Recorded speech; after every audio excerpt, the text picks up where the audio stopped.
Բաղդասարյան, երեք Սերյան Սարյանը շատ ուշագրավ հայտարարություն արեց, նշեց, որ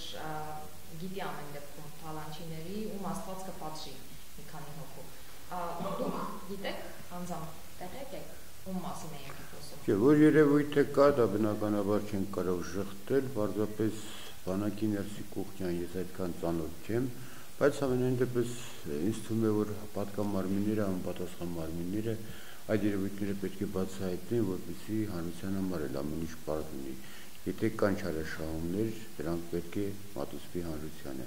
Եվ այդ չարաշահումներ կատարող մարդիկ պետք է պատժվեն օրենքի ամենայն խստությամբ, եւ այն բոլոր վնասները, որոնք որ կատարվել են, դրանք պետք է վերականգնվեն։ Անթույլատրելի է ոչ միայն պաշտպանության նախարարության հետ կապված խնդիրներում, առավել ևս պաշտպանության նախարարության, այլ բյուջեի հետ կապված խնդիրներում։ Եթե մարդիկ անլուրջ են մոտենում, անպատասխանատու, դա կլինի անփութություն, կլինի չարաշահում, այն ձեռքը, որը գնում է դեպի բյուջե, այդ ձեռքը պետք է կտրել։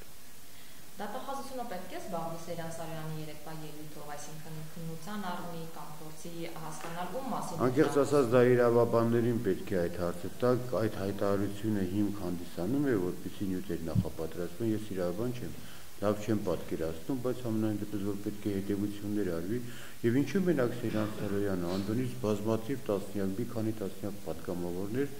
անում են հայտարարություններ, որ կա իրավիճակներ, եւ պաշտպանության նախարարը նույնպես ասում է, որ ուսումնասիրվում են բնականաբար, եթե կլինեն փաստեր, այդ փաստերի հիման վրա պետք է հարուցվեն գործեր եւ պետք է քննությունը գնա եւ պատժվեն եւ վերականգնվի այն բոլոր վնասները, որոնք որ կատարվել են։ Պարզապես մի փոքր դա իրավաբանական մոտեցումներ են, ես որպես մասնագետ չեմ եւ կարող եմ հանկարծ սխալներ ցույց տամ, այդ իսկ պատճառով չեմ ցանկանա մեկնաբանել, բայց ամենահամենայն դեպս ամենամեծ շահագրգռվածներից մեկը նաեւ ես եմ, որ եթե կան երևույթներ, այդ պատասխանները, այդ բարձրացումները պետք է տրվեն, որպեսզի այս խոսակցությունները մեկնուժ վերանան։ Թե չի նմանատիպ օրենքը, որը որևէ աղերս չունի, որևէ կապ չունի, այն բոլոր արտահայտությունների, քննարկումների հետ, որտեղ որ մարդիկ դե բնականաբար նախընտրական ժամանակաշրջան է պետք է ինչ-որ խոսալու նյութեր կարողանան իրենց դեմքը ցույց տալ, եւ այս օրենքը կարծես թե աղավաղում էին եւ թեքում էին օրենքի ուղղությունը։ Սոցցանցերում ինչ-որ տարբեր մեկնաբանություններ, սա լավ նպատակով, շատ բարի նպատակով բերված օրենսդրական նախաձեռնություն է։ Ազգի միասնության, համախմբման մի օրենսդրական նախաձեռնություն է, որտեղ որ յուրաքանչյուր ընտանիքի անդամ ասում է այս պատերազմը իմն է։ Այսօր չկա մի հայ, մի հայկական ընտանիք, որը շահի այս պատերազմը իմն է, բայց առավել ևս որ ինքը մասնակցություն է ունենում, թեկուզ 1000 դրամով,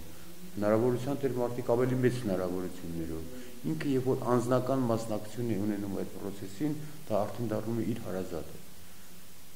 Պատերազմը մերն է, զոհվածը մերն է, այդ ընտանիքները մերն են։ Բայց երբ որ դու ես մասնակցություն ունենում, դա ընդհանուր շարժում է դառնում։ Դա ոչ թե վերաբերում է 10 միլիոն հայության, այլ նաև մեր համակիրոտ երկրացիներին։ Եվ ես համոզված եմ, որ 1-2 տարի հետո բոլորը պետք է ողջունեն այս քայլը, որը որ այսօր կատարվում է, եւ դա մի հետարքի հիմնադրամ է դառնալու, որ աննախադեպ լինելու մնացած բոլոր հիմնադրամներից։ Ձեր կարծիքով ինչու վստահություն չկա, արդյոք պատճառը այն չէ, որ մարդ արդյոք վստահի, երբ մտնում է օրինակ հիմքեր կան, որ չեն վստահում։ Տեսնում է դղյակները եւ ասում է ես նոր դղյակի փող տամ, թե գիտեք ինչպես, ես դրա համար որևէ մեկին չեմ կարող քննադատել կամ ես դեմ չեմ, որ մարդիկ ունենան լավ տներ, դղյակներ, հարստություն ունենան, բայց թե ինչ ճանապարհով են ստեղծվել այդ դղյակներն ու հարստությունները։ Եվ այդ իսկ պատճառով այդ հարցերին պետք է շուտ պարզաբանումներ տրվեն։ Հիմքեր կան։ Ես հավատացյալ մարդ եմ եւ հավատում եմ նրան։ Եվ հավատում եմ, որ որովհետեւ նաեւ եղել են շատ դեպքեր, որ նման ճանապարհներով ձեռք բերված հաջողությունները ավելի խիստ են պատասխան տվել եւ ցավոք սրտի նաեւ ընտանիքի անդամներով են պատասխան։ Դուք եք գիտեք տենց դեպքեր։ Ամենայն դեպս ես ավելի ռեալիստ եմ, ավելի օբյեկտիվ մարդ եմ, աթեիստ չեմ, հավատացյալ եմ, բայց ավելի ռեալիստ եմ եւ ինձ թվում է, որ բոլոր գործերը չէ, որ պետք է ասենք։ Արդյոք ամեն դեպքում դատախազը եւ ցավում եմ, որ նաեւ մեր հավատացյալները, երբ որ տեղները տեղ են լինում, նոր են խաչակնքում եւ նոր են ասում դեմն։ Եվ այն լավ վիճակում, լայն վիճակում է պետք է մենք անդադ ասում հիշենք, այս գործերը, որը որ մենք պետք է անենք, չպետք է թողնենք ասում։ Եվ այդ գործերը մենք պետք է կատարենք։ Եվ դրա համար պատկան մարմինները, իրավապահ մարմինները պետք է զբաղվեն այդ գործով, եւ դա ինձ թվում է, որ այն բարդ խնդիրներից մեկը չէ, եթե արդեն կան բնականաբար Պապիլյան դեպքերից հետո եղան ուսումնասիրություններ, եղան փաստեր, եղան ազատումներ եւ այդ գործը չի քնեցվել, այդ գործը շարունակվում է, ինձ թվում է, որ կլինեն նման նաեւ բացահայտումներ։ Իսկ ինչու հենց այդ դժվար ունեցողներից չեք վերացնում, այսինքն իշխանությունը չի նախաձեռնում նման մի օրենագիծ, որ կամ դղյակները, կամ դղյակների կեսը։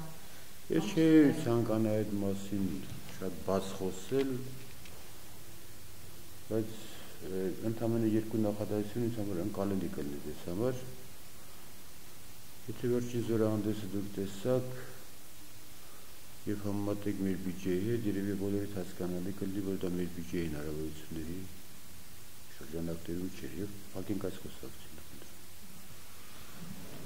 Սոցցանցերում այսօր արդեն քննարկման ոլորտն ալիք է սապատացել, թե ինչքանով է էթիկապես ճիշտ է պաշտպանության նախարարը պետք է լինի կուսակցական այլ ինչ-որ կուսակցության ներկայացնի։ Ինչ որ չի դա, ես խնդրում եմ իշխող, ես մտածեցի ինչ-որ։ Ես շատ նորմալ եմ վերաբերում, կարող եմ վերել մի քանի երկրների օրինակներ, որ այդ որևէ խտրականություն չկա, ամենայն դեպս դա անձամբ ոչ թե պաշտպանության նախարարի այս պարագան Վիգեն Սարգսյանի որոշելու խնդիրն է։ Եվ եթե նա դիմի, մենք կքննարկենք պարզապես, եթե նա դիմի կուսակցություն, մենք կքննարկենք, բայց որևէ խանգարող հանգամանք չկա, որևէ խանգարող հանգամանք չկա, այլ խնդիր է, երբ որ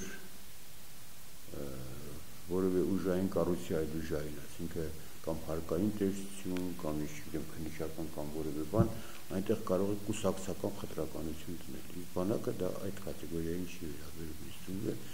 որովհետև բանակը հայոց բանակն է։ Իսկ հանցագործություններ եթե կատարվում են, դարով չի զբաղվում պաշտպանության նախարարը, զբաղվում են պատկամարմինների համապատասխան, որտեղ պետք է այդտեղ եւ